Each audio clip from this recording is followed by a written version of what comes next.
Oke, kita lihat di pasar modal yang pasar modal yang efisien sebelumnya pernah kita singgung, tapi nggak terlalu dalam ya. Ini saya punya cerita aja kan, bahwa ketika kita mau cari biaya modal yang terendah, tapi dengan apa namanya hasil tertinggi ya. Kemudian ketika kita dihadapkan pada risiko yang sama, tetapi dengan tingkat return yang berbeda, kita pasti akan memilih yang returnnya lebih tinggi. Nah, logikanya berangkat dari yang seperti itu. Nah, kita lihat di sini instrumen pasar modal terlebih dahulu. Itu ada saham biasa, itu saham yang menerima laba setelah laba bagian saham preferen dibayarkan. Itu sama seperti saham yang memang biasa yang ada di perusahaan ya. Termasuk di perusahaan yang kalian bekerja, kalau berupa PT, itu kan saham juga. Itu juga saham biasa namanya. Kemudian ada saham preferen. Ini saham yang punya hak terlebih dahulu untuk menerima laba dan memiliki hak laba kumulatif. Hak kumulatif adalah hak untuk mendapatkan laba yang tidak dibagikan pada satu tahun yang mengalami kerugian, tapi akan dibayarkan pada tahun yang mengalami keuntungan sehingga mereka menerima laba dua kali. Intinya kalau yang preferen ini punya hak khusus. Apapun yang terjadi dia bisa dapat duluan. Pembagian dividen pun dia akan dapat duluan. Itu enaknya kalau saham preferen. Dan harganya pasti beda tentunya. Kalau saham normal harganya misalnya Rp100 per lembar, itu saham preferen mungkin bisa lebih. Ya, oh, si kopi saya belum buka.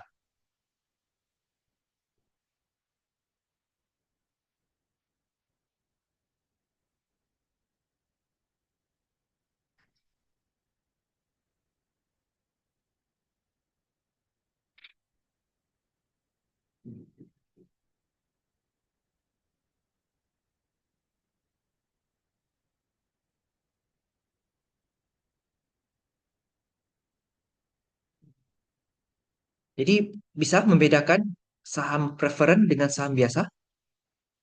Yang di kelas bisa bedakan. Yang dalam Zoom bagaimana?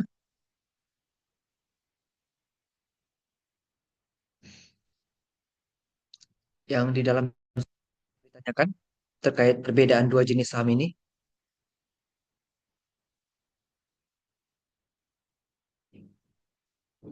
Silakan sambil saya buka si kopi.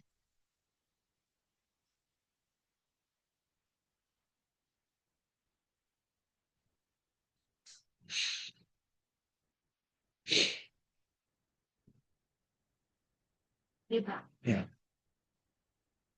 memang datang cepat atau apa? Kamu memang datang cepat hari ini. Oh, tasnya terbuka tuh.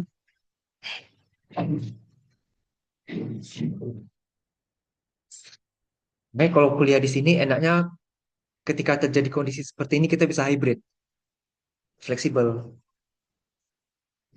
Oke, semuanya si kopi sudah dibuka ya.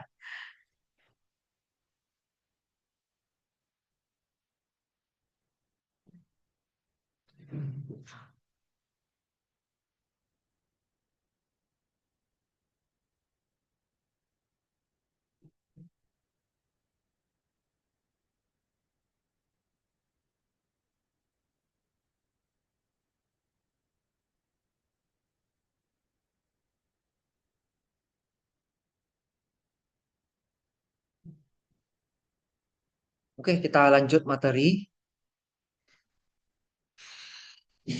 Nah, yang ketiga itu adalah obligasi. Ini juga beberapa kali sudah sempat kita jelaskan bahwa obligasi itu secara ringkas intinya adalah surat utang dari sebuah perusahaan atau pemerintah kepada pihak yang memberikan pinjaman, yaitu kita.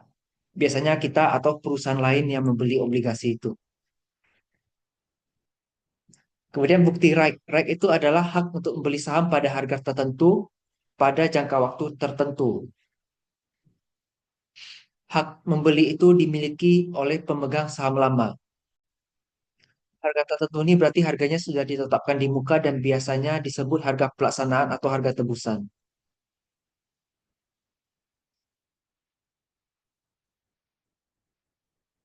Kalau kita di dalam reg itu, kalau kita tidak membeli, kita sudah dikasih kita sudah dikasih pilihan untuk membeli pada harga tertentu yang namanya reg itu. Tapi kita memutuskan tidak mau beli. Akibatnya yang terjadi adalah saham kita.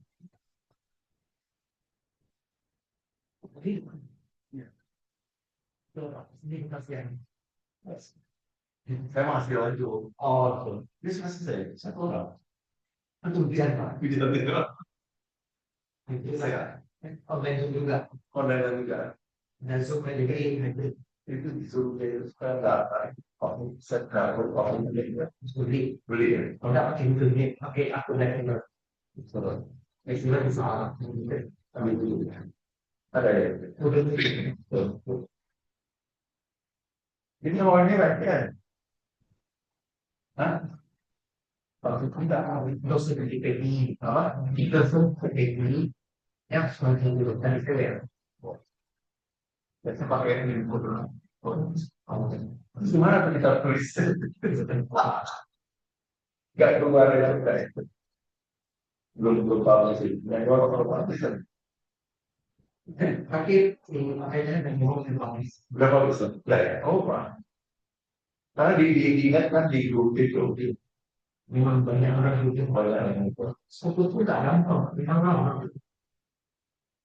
Kalau malah tahu lebih, saya kan enggak kok apa reviewnya, aku udah keluar juga. Apa namanya draft review sudah diupload di apa mereka, ya, sudah dapat lah ya. Nah, nanti orang mau ngobrol dengan orang saya udah coba. Itu problem. Oh, bisa problem bisa. Karena kamu berangkat sibuk lah. Oke, kita lanjutkan. Kalau dia tidak membeli saham pada saat ada reg, yang akan terjadi dilusi saham. Dilusi saham itu berarti sahamnya tuh tergerus. Misalnya dia awalnya punya 10%, dia berhak membeli sebesar 10% juga. Tapi dia nggak ambil. Nanti akan berkurang gitu, entah jadi 8%, jadi 5%. Ya itu sama seperti kasusnya Facebook. Itu kalau kalian nonton ceritanya, ya kalau kalian lihat filmnya ceritanya si pendiri yang satu lagi itu dia tergerus sahamnya tuh. Itu namanya dilusi saham. Nah, kita masuk ke jenis pasar modal. Ada pasar pertama atau perdana. Ini yang biasanya kita sebut IPO, Initial Public Offering. Jadi dari tertutup itu menjadi perusahaan terbuka. Terbuka berarti dia bisa dimiliki oleh masyarakat dan punya kewajiban membuka semua informasi kepada pemegang saham atau transparansi bahasanya. Dan di perusahaan terbuka ini sebenarnya salah satu cara untuk mendapatkan pendanaan melalui penerbitan saham baru. Posisinya ya di pasar pertama atau perdana. Nah, di sini dia posisinya emiten, dia mencari penjamin emisi atau underwriter. Kalau dapat, nanti investor akan beli. Kemudian, dia juga mencari seorang agen penjual. Angel penjual nanti baru investor beli kepada si agen. Agen penjual ini biasanya yang kita sebut broker saham. Contohnya BCA Sekuritas, Mandiri Sekuritas, Valburi, RHB, MNC, banyak jenisnya, banyak lembaganya. Itulah mereka agen penjual. Nah, si underwriter ini adalah bahasa Indonesianya penjamin emisi. Dia menjaga emisi atau emisi itu artinya saham ya. Dia menjaga saham perusahaan itu selama sekian waktu. Dia tidak boleh jual setelah IPO. Jadi, orang yang punya kecenderungan begini. Dia beli pada saat IPO. Harganya Rp1.000 per lembar. Setelah IPO, Harga sahamnya turun menjadi Rp300 per lembar. Kita rugi logikanya kan? Dari 1.000 turun menjadi 300. Kita pasti akan langsung buang. Kita akan jual. Karena kita masyarakat. Tapi si underwriter, sesuai dengan kontrak, kalau dikatakan 6 bulan dia tidak boleh jual saham, ya sudah. 6 bulan lah menggantung uangnya. Selama 6 bulan tuh harganya kalau membaik atau ada kenaikan, ya masih mending. Tapi kalau harganya turun terus, itu sudah menjadi resikonya si underwriter. Makanya menjadi underwriter ini bukannya tugas yang mudah ya. Kita harus milih-milih juga perusahaannya ini bagus tidak secara fundamental. Contoh yang setelah IPO anjlok itu kan ada contohnya Goto, Gojek Tokopedia. Kemudian ada Blibli. Blibli ada. Bukalapak nggak salah ya. Kodenya Buka. Nah, itu untuk perusahaan Bukalapak. Itu kan sampai sekarang harga sahamnya di bawah terus. Bermasalah dia perusahaannya.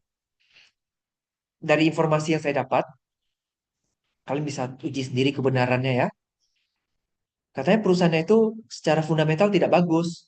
Tapi dia nekat melakukan IPO untuk mendapatkan dana segar dari bursa. Akibatnya dengan tata kelola yang kurang baik, jadi masalah. Si underwriter yang menjamin dua perusahaan tadi itu, mau nggak mau dia tahan uangnya sampai periode yang ditentukan. Seperti itu ya. Jadi ciri-ciri pasar perdana itu, dia menjual saham kepada masyarakat luas melalui penjamin emisi. Pembeli tidak dipungut biaya transaksi, tapi kalau sekarang pakai ya. Pembeli belum pasti memperoleh jumlah saham sebanyak yang dipesan. Nah, ini pengalaman pribadi juga. Saya pernah mau beli saham yang IPO. Saya mau coba beli beberapa lembar.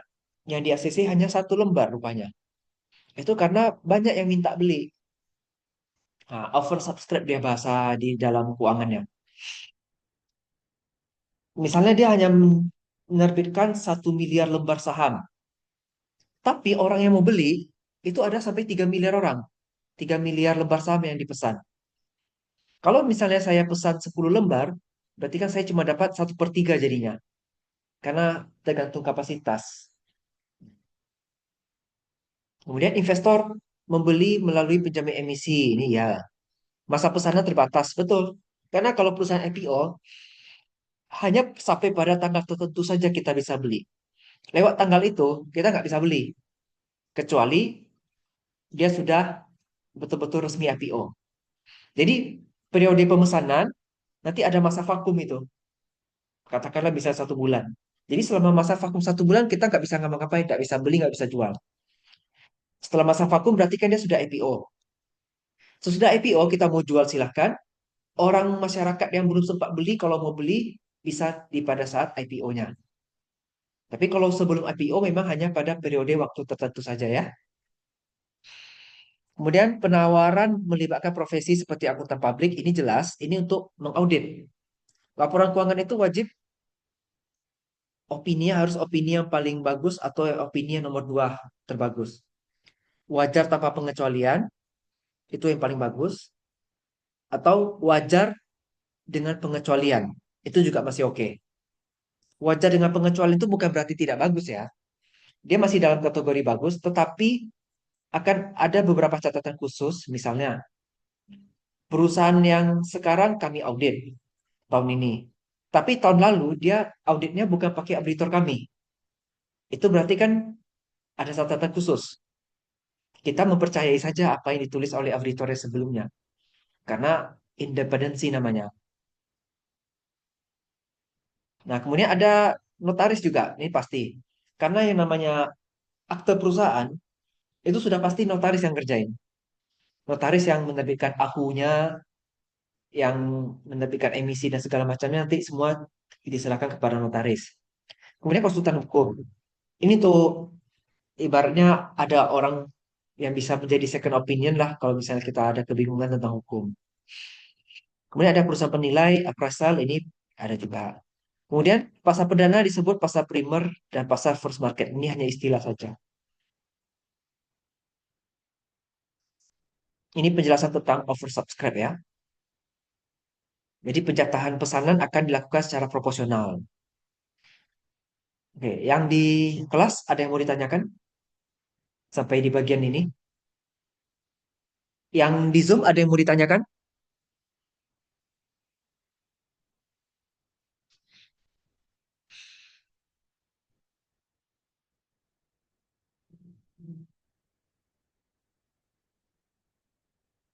Halo, yang di Zoom apakah ada yang mau bertanya?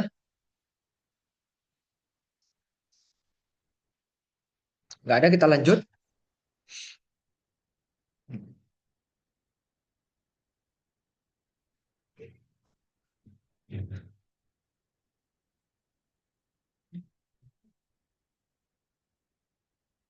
Pasar kedua atau pasar sekunder.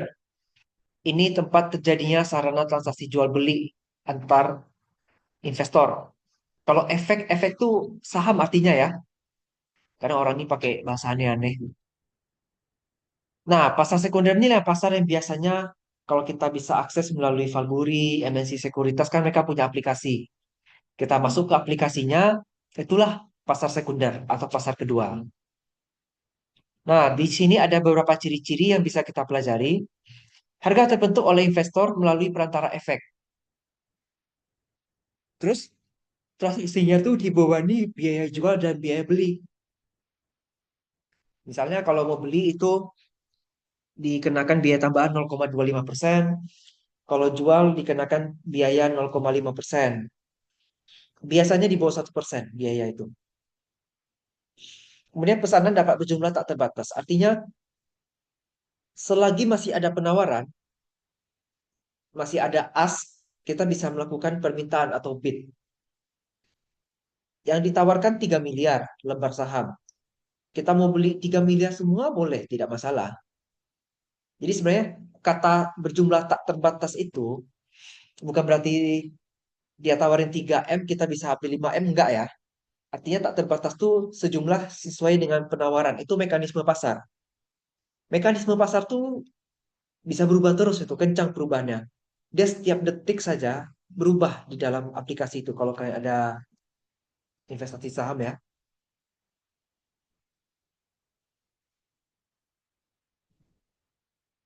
Nah, kemudian anggota bursa memasukkan tawaran jual atau beli investor ke dalam komputer perdagangan.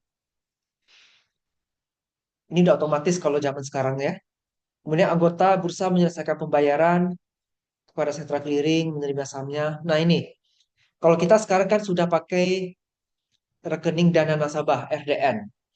Itu semuanya sudah dipantau oleh KSEI.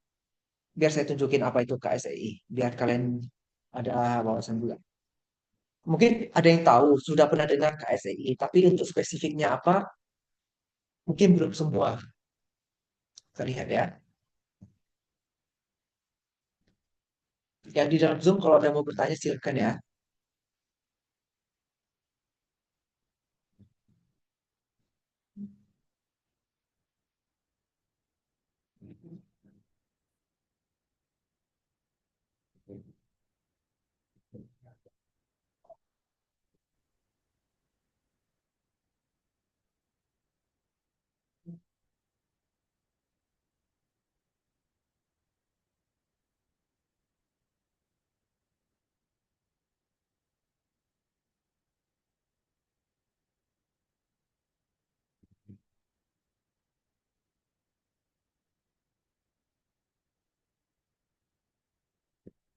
Kemudian Central Efek Indonesia atau KSEI. Jadi dia menyediakan jasa kustodian sentral dan penyelesaian transaksi. Dan ini ibaratnya ibarat sebagai polisinya transaksi keuangan di bursa. Dia sebagai polisinya, dia menjaga ekosistemnya biar tetap berjalan lancar. Biasanya kalau kita sudah punya ada nomor khusus investor, SID, Single Investor Identity ya nggak salah. Kita sudah punya KSEI-nya juga sekaligus. Kalau saya punya KSEI-nya dulu masih bentuk kartu. Kalau sekarang KSEI rasanya nggak ada bentuk kartu lagi. Sudah online semua. Itu untuk tambahan pengetahuan ya.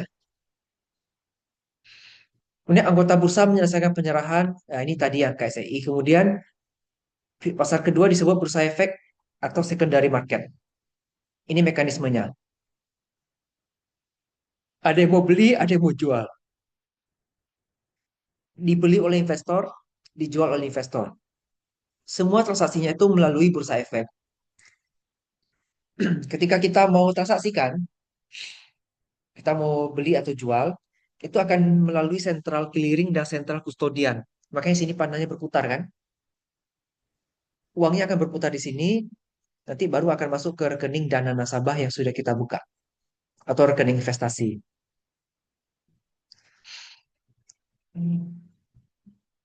Oke, berikutnya organisasi pasar modal. Tapi sebelum masuk ke sini, ada yang mau ditanyakan? Yang di dalam kelas ada yang mau tanya? Ya,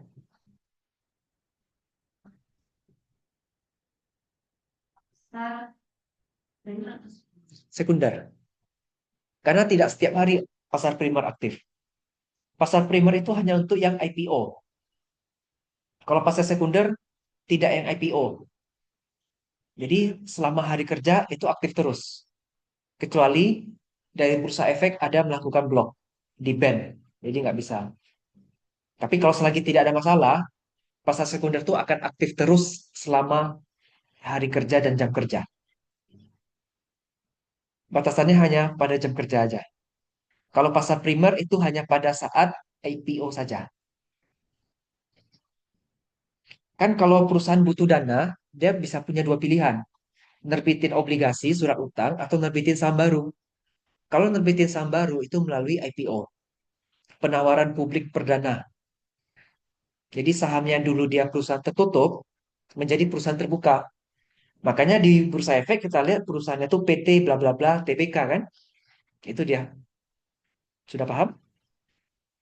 Yang di Zoom ada yang mau ditanyakan? David, ada yang mau tanya? Jessica, Agnes, Darwin, Balkis, silakan Belum kalau ada, ada yang mau. Pak. Belum ada, Pak. Suara saya masih jelas ya? Masih, Pak. Jelas, Pak. Oke, kita lihat organisasi pasar modal. Ada badan yang mengatur. Dan ini di Indonesia tuh ada beberapa kalau kita lihat. Bapepam, Badan Pengawas apa gitu kepanjangannya dulu ya. Saya pun lupa. Karena masih waktu itu saya masih kecil. Masih kecil kan nggak perhatiin kali ya hal kayak ginian kan. Saya tahunya udah OJK waktu itu. Badan Pengawas Pasar Modal dan Lembaga Keuangan kepanjangannya.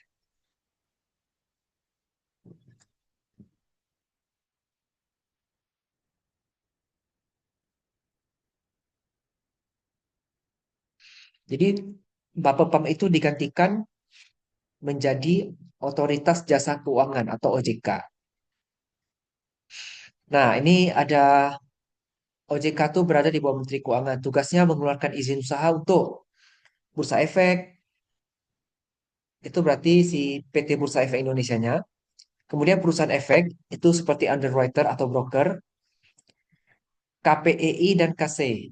Ini juga dikontrol oleh OJK. Tujuannya untuk memastikan ekosistem transaksi keuangan digitalnya itu berjalan aman, lancar, jangan sampai muncul masalah. Misalnya uangnya dihack, kalau dihack ya habis uang kita ya. Profesi yang wajib daftar di OJK. Akuntan publik itu wajib juga terdaftar di OJK. Malah lucunya gini, kita kalau ngajuin kredit di bank, perusahaan ya, dia sudah menetapkan bahwa hanya perusahaan yang diaudit oleh auditor tertentu yang boleh mengajukan kredit. Ada perusahaan model seperti itu. Saya pernah ketemu juga masalahnya, jadi saya tahu. Kemudian ada konsultan hukum, ini jelas, sama notaris. Sama perusahaan penilai. Tadi udah dijelasin sedikit ya. Ini lembaga penunjang yang ada biro, ada kustodian, dan wali alamat. Kemudian perusahaan terkait di pasar modal. Ini ada tempat perusahaan, tempat efek melakukan transaksi jual beli. Ada lantai perdagangan.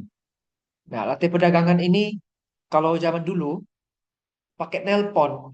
Jadi mereka semuanya pakai telepon ke kantor untuk melakukan pembelian atau penjualan, lalu dicatat manual, bawa ke sekretaris sama bendahara. Lama kan? Kalau sekarang kan semua lewat HP. Apakah lantai perdagangan atau trading floor itu hilang? Enggak, tetap ada. Cuma jadi lebih kecil ruangannya. Kalau dulu saya ada lihat film yang lama-lama punya ya di Amerika punya. Trading floor itu boleh dikatakan seperti yang lantai tiga nih lah.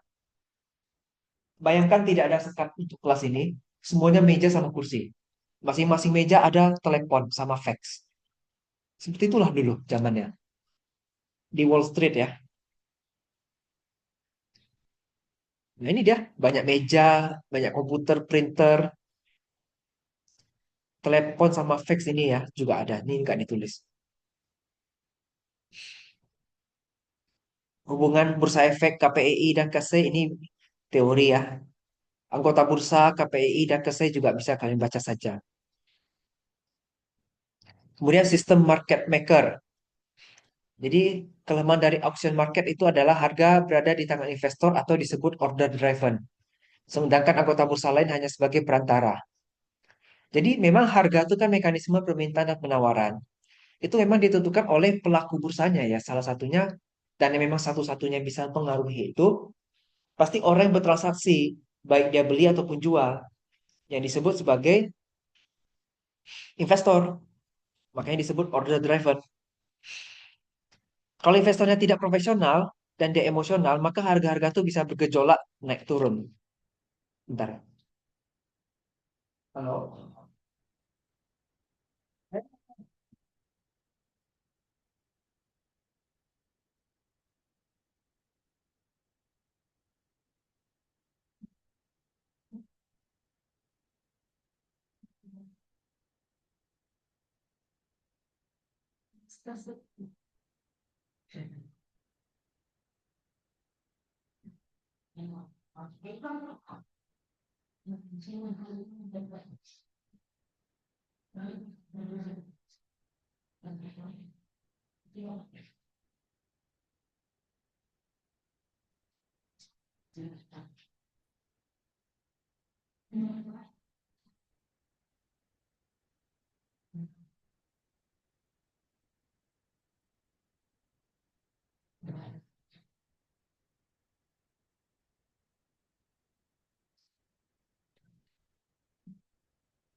Salah juga. Investornya tuh sembarangan main. Akibatnya kan mekanisme permintaan dan penawaran tuh jadi kacau.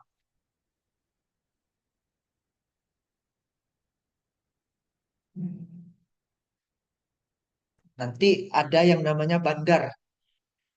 Kalau bandar itu adalah sekumpulan orang yang memang punya dana kuat. Sengaja mereka merusak harga pasar suatu saham supaya mereka dapat keuntungan maksimal. Makanya muncul peraturan yang namanya auto reject. Auto reject atas dan auto reject bawah.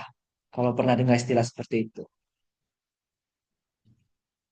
Nah, saham-saham yang para bandar mainkan itu kalau di bahasa ininya mereka sebutnya gorengan. Pernah saya kasih analogi gorengan ya. Kalau terlalu banyak makan gorengan, akibatnya sakit apa? Kolesterol. Kalau kolesterol tuh gimana? Ciri-cirinya biasanya ini berat kan? Agak panas juga. Ya gimana nggak panas? Itu uangnya panas sekali di situ. Jantung kita pun deg-degan terus. Apalagi kalau dia sudah harganya tuh turun sampai Rp50 atau saham gocap. Itu kalau mau bangun itu sulit sekali. Kecil kemungkinan saham gocap itu bisa naik. Kalaupun bisa naik, itu pun pasti hasil dari gorengan juga. Dan apapun yang digoreng pasti nggak akan sehat hasilnya. Itulah yang menjadi kerjaan mereka untuk mendapatkan keuntungan yang sangat merugikan masyarakat ya.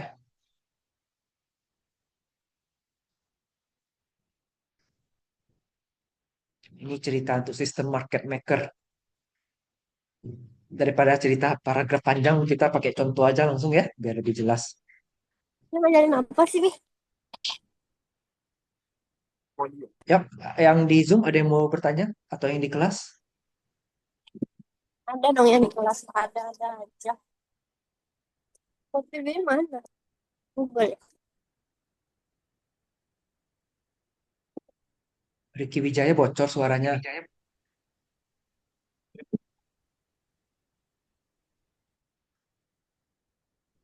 Oke, pasar modal yang efisien. Ini diartikan sebagai pasar yang bisa menyediakan jasa-jasa yang diperlukan oleh pemodal dengan biaya minimal. Ini dilakukan oleh pelaku bursa efek, ada internal dan eksternal efisiensi. Eksternal efisiensi itu berarti pasar dalam keadaan seimbang sehingga keputusan perdagangan berdasarkan informasi yang tersedia di pasar tidak bisa memberikan tingkat keuntungan di atas ini. Kalau internal berarti memberikan harga yang benar tapi juga memberikan berbagai jasa yang diperlukan oleh pembeli penjual dengan biaya serendah mungkin. Tapi rasanya kalau yang internal agak jarang lah. Eksternal kebanyakan saya lihat di kondisi Indonesia ini. Ini nanti bisa dibaca aja ya, yang atasnya ini. Kita lihat bukti efisiensi pasar modal yang efisien. Nah, dia di sini ceritanya pakai analogi. Lukisan antik pada suatu perlelangan, tapi kita tidak tahu berapa harga yang pantas. Apakah kita yakin bahwa harga yang kita terima itu merupakan harga yang wajar? Kalau itu iya, apabila lelang itu dilakukan dengan kompetitif, berarti kita harus yakin bahwa lelang itu diselenggarakan dengan jujur. Tidak ada kerjasama antar penawar dalam lelang tersebut. Jadi gini, mekanisme terciptanya suatu harga saham di pasar itu secara teori, atau kalau dalam kasus ini, dalam kasus lelang berarti secara jujur ya, itu tergantung permintaan dan penawaran. Orang minta segini, orang menawarin segini. Kalau di mata kuliah pengetahuan ilmu ekonomi, yang permintaan dengan yang penawaran nanti akan bersilangan kan? Hasil persilangannya itu akan membentuk suatu titik yang disebut equilibrium, bukan ekualisasi. Equilibrium nama titiknya. Nah, titik itulah yang seharusnya menjadi harga dan kuantiti yang wajar dari suatu pasar. Itu berarti dikatakan mekanisme yang jujur. Kenyataan yang terjadi, kalau kita dalam lelang, biasanya itu memang ada orang yang sengaja naikin harga. Dia push terus harganya biar naik. Sama dengan saham. Ada orang-orang yang, seperti saya jelasin tadi, bandar yang sengaja naikin harga. Dengan skema uang yang sangat banyak, dibikin secara masif. Ada juga yang namanya insider. Tulisannya INSIDER, insider, insider. Insider ini adalah orang dalam, inside ya artinya ya. Tapi dia tahu informasi. Karena dia tahu informasi, cepat-cepatlah dia beli saham atau dia jual saham perusahaan itu. Akibatnya setelah informasinya itu dipublikkan, dia sudah dapat keuntungan terlebih dahulu. Misalnya, kita sudah tahu, saya orang dalam perusahaan nih, saya tahu tanggal 10 Oktober akan diumumkan dividen. Sampai dengan tanggal 9 Oktober harusnya tidak ada yang tahu kan, orang luar. Orang dalam tahu, karena memang mereka pembuat kebijakan kan. Karena saya orang dalam dan saya tahu. Kebetulan juga saya punya saham di perusahaan itu. Tentu saya beli banyak-banyak kan. Supaya nanti ketika tanggal 10, saya jadi dapat banyak jatah. Nah, itulah insider. Dan itu kriminal. Ketahuan bisa kena tangkap. Seperti itu. Kemudian ada teori pasar modal yang efisien. Ini punya si Fama. Kalau untuk Fama agak berat. Ini mungkin di materi berikutnya aja. Kan ada hitungan juga ya. Oke, saya rasa cukup. Yang di kelas ada yang mau bertanya? Tidak ada? Yang di dalam Zoom, apakah ada yang mau bertanya? Tolong satu bantu foto dari belakang.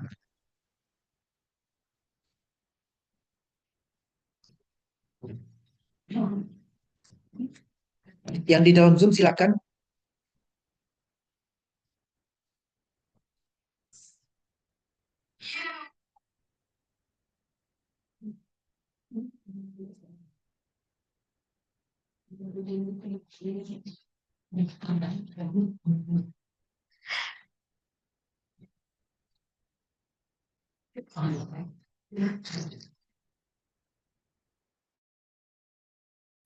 Saya capture juga ya untuk bukti kehadiran, biar ada fotonya juga.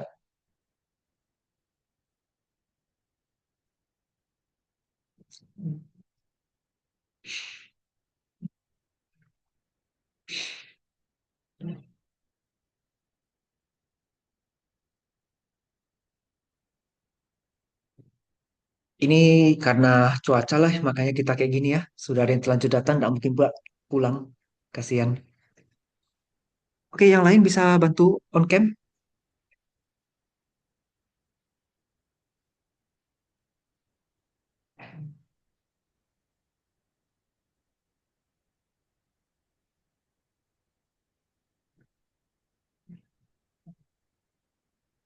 Iya, aku baru tahu ya. Oke, sudah. Saya absensi manual dulu ya.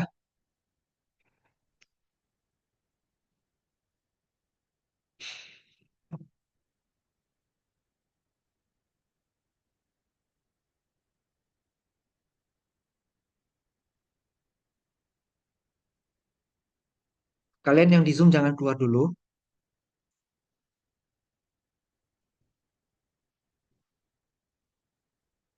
Anggrina hadir ya.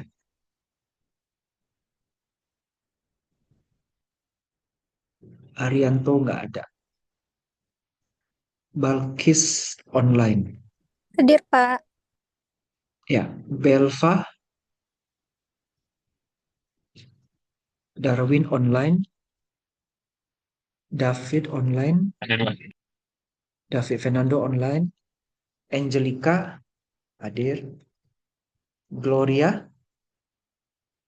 online, Ika Hadir, Pak. online, Ivan,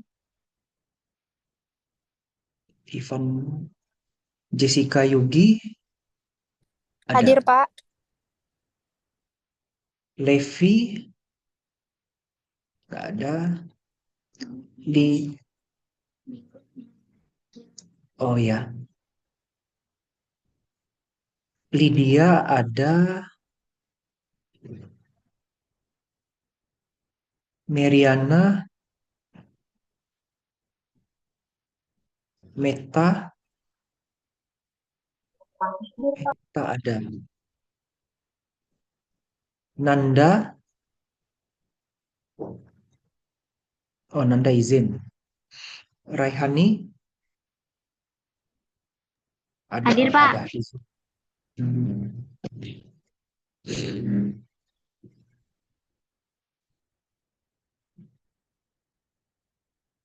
Ratna ada, Hadir, Pak. Ricky Wijaya ada, Septina ada, Serlin ada, Hadir, Pak. Cynthia, Silviani ada. Ada, Pak. Foto yang tadi udah kirim ke grup. Oke. Steva, Steva nggak ada. Stefani ada, Susan ada, Tommy ada, Yeni ada. Yang di kelas sudah saya panggil semua ya. Yang di Zoom juga sudah. Oke, saya rasa cukup untuk materi kita hari ini. Yang pasar modal efisien berarti kan kita bagi dua materinya ya. Nanti yang setengahnya lagi di pertemuan berikutnya. Zoom-nya juga sudah mau habis. Saya ucapkan terima kasih. Sampai jumpa di pertemuan berikutnya.